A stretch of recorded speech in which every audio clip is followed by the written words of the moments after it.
And the last one, and this is my favorite book of the year.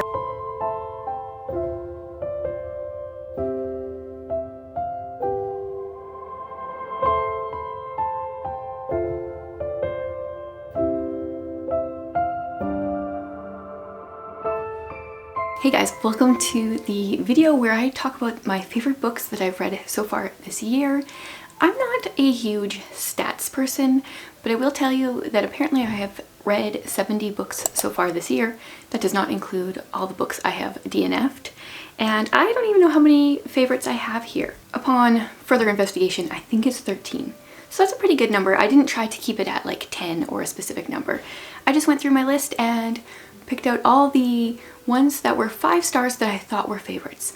Not all the ones that I rated 5 stars on Goodreads, because not all of them were like quite a 5 star, some were like 4.5. And even books that I rate 5 stars, they're not all equal, but these ones were my favorites so far this year. The biggest surprise in my reading life so far this year is how much I've enjoyed nonfiction. I have 4 nonfiction books on this list, which maybe means that there's 14 books on this list. Who cares about the number of books? 4 of them are nonfiction though. That is surprising to me. So I thought we would start with like the general fiction, and then we're gonna move into classics, which there was also a couple of those, and then we're gonna go into the nonfiction. A couple of the books I don't have physical copies for, so I'm gonna try to get those out of the way first so I don't forget about them. The first one is Tress of the Emerald Sea. This is Sanderson's Secret Project #1 that came out January 1st, and as someone that does not live in the US, we went with the ebook version because I think it was close to $200 for shipping alone or something here. Something outrageous to get the physical copies, although I have seen people's beautiful, beautiful physical copies and I'm definitely jealous. And I don't think they're selling those editions in the store. The one that's in the store doesn't have the inside illustrations. But this is I think it's like a YA fantasy, mostly science fiction story. Our main character is a girl named Tress, and Sanderson does say that he got this idea for this book when his wife, they were done watching Princess Bride, which is a book and a movie I just can't handle. But she said, what if Buttercup had not just waited around for whatever the character's name is? What if she went after him? And that's kind of what happens in Tress. This is how this was born. Tress's love interest right from the beginning of the book, he goes off somewhere and disappears or doesn't come back for a while, and she decides to go out and find him. But she lives in a world where the sea, so she has to travel on the sea to go find him. But the sea is not made out of water, it's made out of spores. And Sanderson has done funny things throughout the book. Like, the humor is so great, it just felt like he was writing a story for fun, to have fun, and I just had fun reading it. One of the things that he does is our narrator is telling us about the people that are on the ship, and there's so many people that we don't need to know the names for, different crew members. He just calls them all the Dougs. They're just the Dougs. We don't need to know their individual names, we'll just call them all Doug. And I cracked up so many times reading the book. I loved the story, I loved the lightness of it, but yet like there was some complications with the different magic things going on, and I just had such a fun time with that one. Next up, on a very different vein, my fiction is all over the place because I like to read all over the place. We have Spines and Leaves. So this is a novella in the Bookstrings series, and so far I've just read the first 2 novellas. I haven't got into like full-length novels yet, but in this one we follow a man named Milton, who his job has been to get businesses that are going under to like help them, I guess, restructure their business. This sounds so boring to me. Help them restructure their businesses. But the good part is he starts doing that with bookstores. So the first bookstore he comes across is Spines and Leaves, and they're struggling financially, and he does different things, brainstorms different ways for them to get out of their financial distress, and that is where it gets interesting because books. But also I just enjoyed the characters. Milton has it's a bird. I'm gonna forget now. Well, I can't remember what kind of bird, but his name is Atticus, and he takes him around, and I kind of fell in love with Atticus, and I don't really even like birds. I'm definitely more of a cat person, but I thoroughly enjoyed the first 2 books in this series. And even though it does make me sad that bookstores are, you know, struggling financially, it's true all over the world, I still want to start one. This book did not really hamper my desire to start a bookstore, except the only thing that really hampers it is I'm too introverted to hang around in a place where people can come all day. but I like lived out my dream through this book a bit. Next up, we've got historical fiction dual timeline. This is Set the Stars Alight, and so we are in the early 1800s, I believe, is kind of our past timeline, and then modern day we are following, I'm so bad at names, Lucy. She has always been obsessed with ships, and there is this ship that sunk in the 1800s, which is our past timeline, that she wants to research. And this is only my second book by Amanda Dykes, maybe third, but I think it's only my second. And her writing is very poetic. Not everyone is going to love it. I 100% think that, like, if you don't like poetry or poetic writing, you're not gonna like it. But I loved it. I loved it so much. There was so many things, so many lines that just made me want to write poetry. Lucy thinks back to her father quite a bit, and he had quite a few good lines, like, "When things seem dark, Lucy, that's when you fight for the light. And God is the pursuer of your heart. He is coming and coming and coming after you, in every sunset, in every snatch of birdsong, in everything that stirs deep into you and makes you hungry for bigger things, eternal things. That is Him pursuing you with the tenderest grace. In the places so hard, they wring your soul. In the places so beautiful, they steal your breath. He is there, filling your soul, giving you breath." So, I loved it. Not everyone will, but I hope you do. Then this one was a surprise to me. This was picked by one of my patrons as the book that I read for the month, and this is The Unexpected Mrs. Polifax. So, first of all, this cover is so much better than the library edition I was reading it from. Definitely a better edition, although now I've started to collect them from thrift stores and stuff, and I'm getting the old editions, but I like this better. This is about a 60-something-year-old widow who is bored with her life, and her doctor says something to her like, "Isn't there something that you've always wanted to do?" And her replies like, "Yeah, I've always wanted to join like the CIA or something."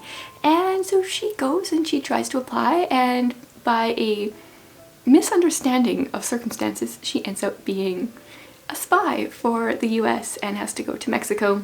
And so I thought this would be more of a mystery book going into it, but I would consider it, I don't know if this is really a genre, but I'm making it one if it's not. This would be like a cozy espionage series. I feel like it's kind of like hanging out with Miss Marple, but if Miss Marple was like spying on people and being the main character, like taking you with her instead of just sitting in her chair knitting, trying to solve things that way. I definitely want to continue this series. Then I have two that are YA and one that is middle grade. The first YA is All Fall Down by Allie Carter. My daughter wanted me to read this one for so long, and I knew I was going to read it in April because I was trying to read some more YA in April, just push myself to read some of the YA that's on my shelves. And this one is about a girl named Grace whose mother was murdered a couple of years ago. I think she's about 14, 15 in this book, and her mother died when she was 12, and Grace witnessed the murder, and she knows what the man looks like that killed her mother, and her goal in life is to find him and make him pay. And in this book she finds him, and the people around her are not believing her.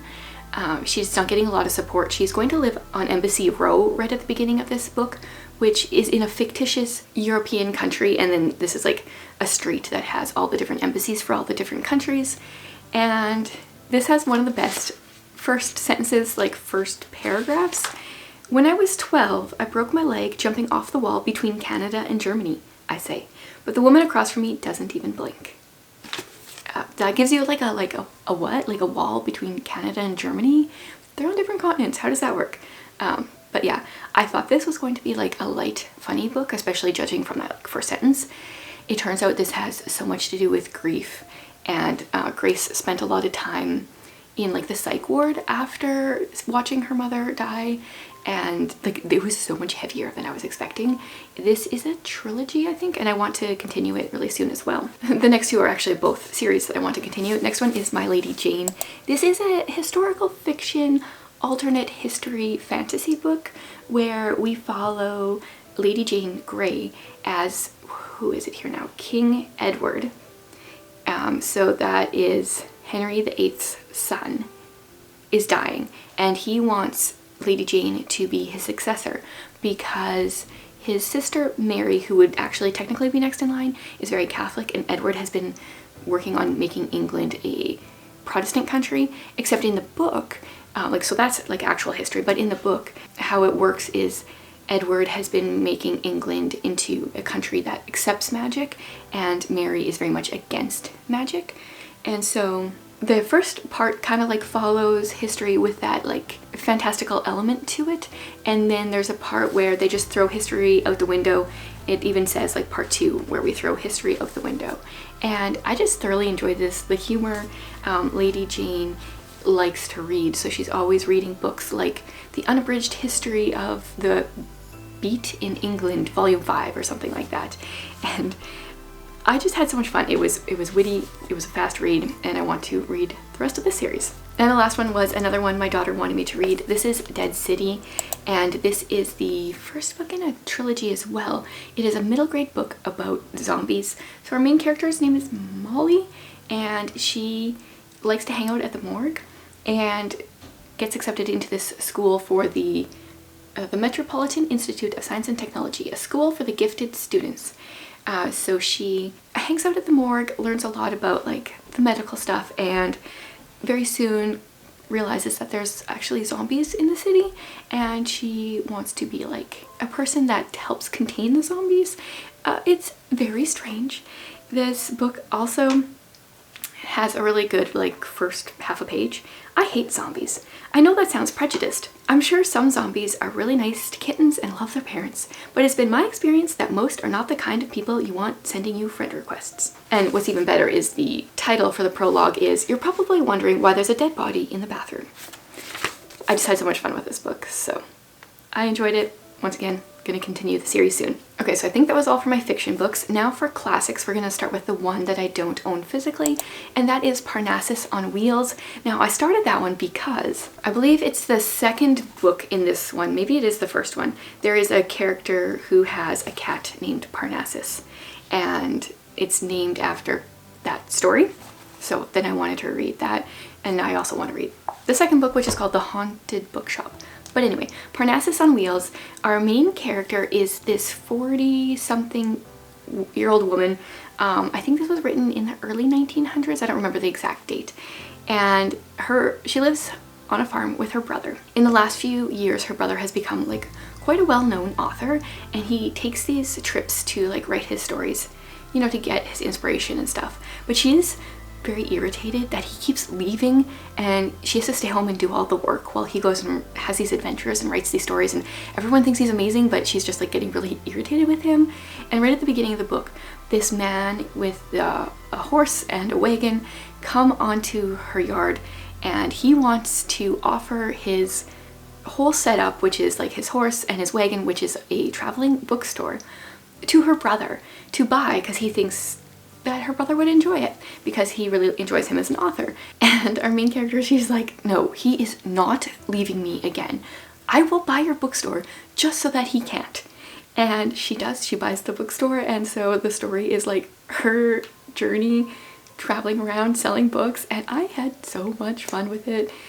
Yes, I can't wait to read the second one. I don't really know where they're gonna go from there, but I thoroughly enjoyed it. Had never heard of it before reading the Spines and Leaves, the Bookstrings series.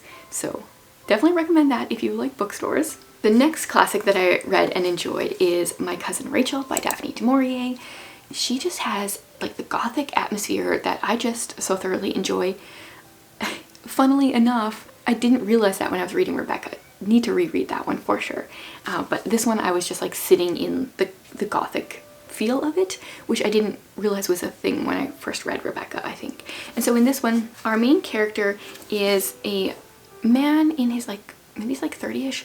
He's been living with his cousin. His cousin took him in when his parents died, and he is going to inherit all of his cousin's land and stuff when he dies. His cousin Ambrose goes to Italy and ends up actually getting married there. And so he marries a woman named Rachel. And so now our main character and Rachel are cousins. Hence, he always called her My Cousin Rachel. This main character, whose name I'm totally forgetting, Philip. And so he actually goes and travels to Italy because he feels like there was something suspicious. He thinks that Rachel has killed Ambrose, and so he goes to try to figure it out. And this book we did for a library book club, and there was so many things that were kind of left open, but I actually thought they were like pretty clear cut. And then we go to the book club and people had read different things into it than I had. And I was like, oh, I guess she didn't really like say for sure, but I assumed, but maybe I shouldn't have assumed. Yeah, so enjoyed this. Need to read more Daphne du Maurier soon. And my last classic, I just read this last week. So this is my favorites of the year until like the first week of May here. This is Daddy Longlegs, another book that I haven't heard a ton about, except whenever I bring it up, then people are like, oh yeah, that's a good book. But no one's ever talking about it, I feel like. So minus the first 11 pages of this book, the rest is written in letters. The first, actually 9 pages in my copy.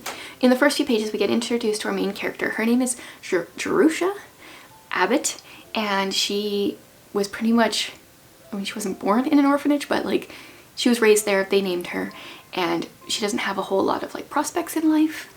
But right at the beginning of the book, one of the trustees of the orphanage offers to send her to college because he's read a paper that she's written and he thinks she would be a very good writer. So he offers to send her to college, but he doesn't want her to know who he is. And the only stipulation is that she has to write him a letter once a month. And so she did catch a glimpse of him when she was going to like the headmaster's office to like find out about this, so she wasn't really paying attention to him, but she saw a man with like really long legs, so hence why the book is called Daddy Longlegs. And this entire book is her letters to him over the course of 4 years. And if I didn't see the copyright and see that it was published in 1912, I would not believe it. It did not read like it. Like there was a few times where there would be like, you know, a certain clothing mentioned or something that you're like, oh yeah, this was written a long time ago. But the writing style just like flowed so well, and it felt so natural and so much more modern. And so yeah, this is her time like telling us about how naive she is at the beginning. She's spent all her time in this orphanage, but now she's like in the big city going to college. There was just so many things that cracked me up. There was one part where she was explaining, she sent a picture to him, a photograph, and she was explaining who she was like in third person. It was hilarious. I can't find it now, of course, because I tabbed too many things because I had too much fun with this book. And then she would draw like random pictures.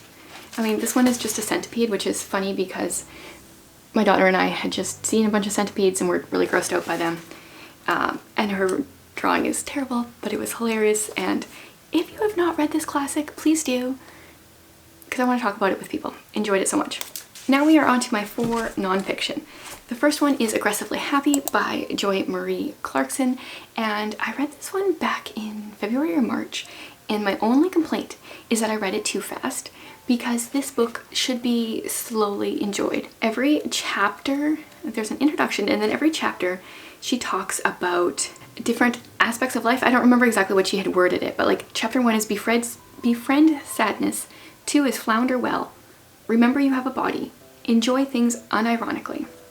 So then she'll write her chapter, and then at the end of each chapter she always has a page where she's got a few things to read, something to see, something to listen to, and something to ponder. Apparently I've been talking too long because my voice feels like it's going. And so I read this too fast.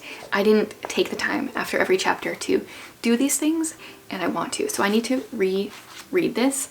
But I thought it was so beautifully written. This was my first book that I read by Joy Clarkson, I think. I have loved her mother, Sally Clarkson's books for so long. I was a little worried because Joy just got her PhD, I think, this year. I was a little worried it would read like that, but it didn't. It felt like I was sitting down with a friend that just wanted me to find the beauty in this world, and I highly recommend it. The next one was The Truth About Us. If you have read any Brant Hansen, you will know that his writing is hilarious, but yet he still talks about deep topics. So the subtitle is The Very Good News About How Very Bad We Are. Like 1 minute he's talking about hoarding cats, and like at least I'm not as bad as those people that have 47 cats. And like the next he is hitting me where it hurts. So this one is all about us not being good people and why that is good news. And I can't even describe it. I need to listen to some of his books on audio because he's a radio show host and I think he would do great reading his own books. But I laugh out loud and like get cut so deep at the same time in his books. And I feel like that is the making of a really excellent author. Definitely recommend all of his books The only one I haven't read is The Men We Need, because that one is geared towards men.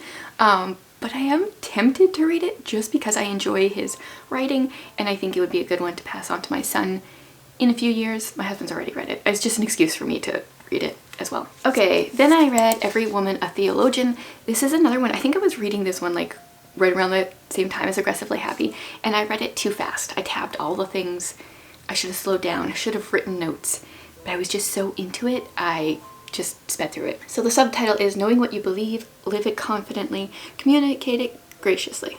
Know what you believe. I don't think I said that right. So this is just like pretty much, I call it theology for dummies. If you don't know anything, this is a great place to start. I have a friend that reads the Wayne Grudem Systematic Theology for fun, just like constantly rereading it. I'm not quite there, but this book like gave me a leg up, so maybe I can be like my friend one day. Definitely recommend it, whether or not you're a woman. And the last one, and this is my favorite book of the year. I just read it in April. This is one that I read slowly, and everything that I tabbed, I wrote down in my commonplace book, and I'm very thankful for that. This is A Praying Life by Paul E. Miller, Connecting with God in a Distracting World. This book has revolutionized, like, that's not even a big enough word. It has just transformed the way I pray. I highly recommend it. I don't even know how much to say. I did say in my April reading wrap up, and I'm going to reiterate now. Actually, I think it's next week on our podcast. Jared and I are going to be like talking about this book in full. So it'll be like, you know, at least half an hour of us talking about this book. So in order to not do that here, let me just say it's amazing and you should read it. And if I start reading quotes now, this will turn into a forever long video. Highly, highly, highly recommend this book. So I believe I did not miss any. Those are my favorite books of the year so far. I hope to do another one of these kind of in the fall to give you an update on my favorite books. I would love to hear which books have been your favorites so far. Let's just talk about all the books in the comments.